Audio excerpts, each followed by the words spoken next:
Today, we're deep diving into something that touches every part of our lives, our emotions. I'm Q. And I'm Dee. Today we're talking about emotional intelligence.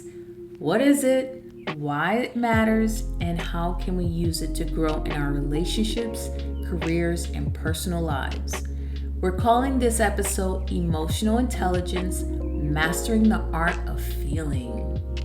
Let's be honest, this is the kind of topic we don't talk about enough. So many of us were taught to ignore or suppress our emotions, but they're not something to fear. Emotions are teachers, and learning to understand them can transform your life. Exactly. Emotional intelligence isn't just about feeling your feelings. It's about using them as tools to navigate life with more intention and grace. So grab your tea, your journal, and let's talk about mastering the art of feeling. Let's start with the basics. Emotional intelligence, or EQ. It's your ability to understand, manage, and express your emotions, as well as recognize and influence the emotions of others. And it's made up of a few key components: self-awareness, self-regulation, empathy, motivation, and social skills. Basically, it's about understanding yourself, connecting with others, and responding to situations in a way that aligns with your values. But here's the thing, most of us weren't taught emotional intelligence growing up. We were told to fix your face, or be strong, or to ignore your feelings altogether. Exactly. But suppressing emotions doesn't make them go away. It just buries them until they erupt. Emotional intelligence is about creating a space to feel, process, and respond with clarity. For me, emotional intelligence became a priority when I realized I was constantly reacting instead of responding. If I felt angry, I lashed out. If I felt hurt, I shut down. I didn't know how to process what I was feeling. The turning point came when I started reading books that challenged me, like Sacred Woman by Queen Afua and How to Do the Work by Dr. Nicole LaPera. Those books and many others taught me how to identify and sit with my emotions instead of running from them. But it wasn't just the books.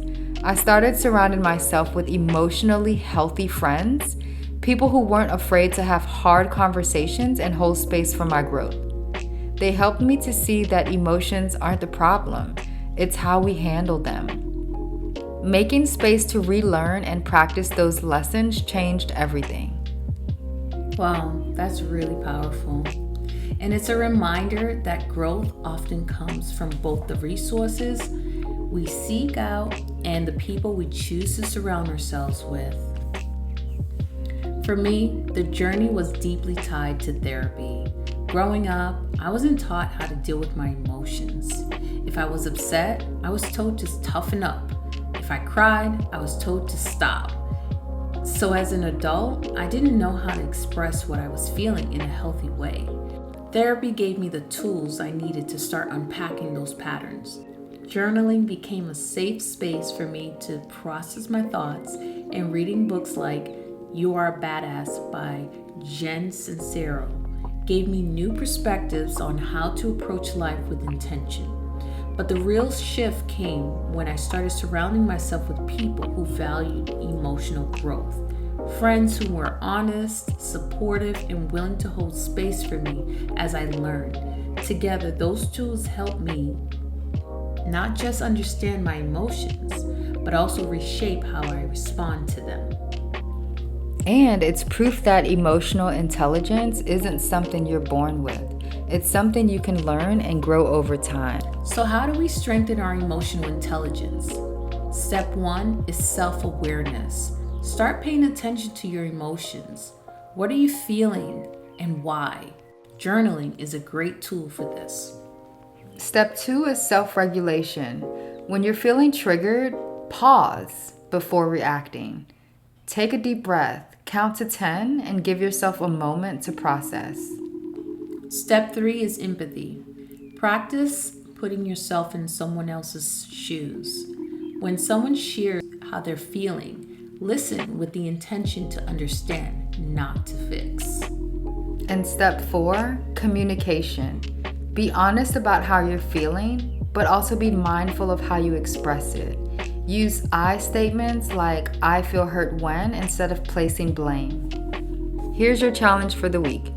Pick one area of emotional intelligence to focus on: self-awareness, self-regulation, empathy, or communication. Practice it daily and notice how it impacts your relationships and your own sense of peace. And as always, if you feel like sharing, DM us, email us, or tag us on social media. We'd love to hear about your journey towards mastering the art of feeling. All right, let's close it out with our reflection to I, air, and her. To I. This week I've learned that my emotions are not my enemy. They're my guide. To air, I hope for a future where we honor our feelings and use them to build stronger connections. To her, the version of me who struggled, I've grown by learning that emotional intelligence is a skill, and it's one I'm proud to practice. Take this with you. Your emotions are valid, but they don't have to control you. Mastering the art of feeling is about learning, growing, and showing up as your best self.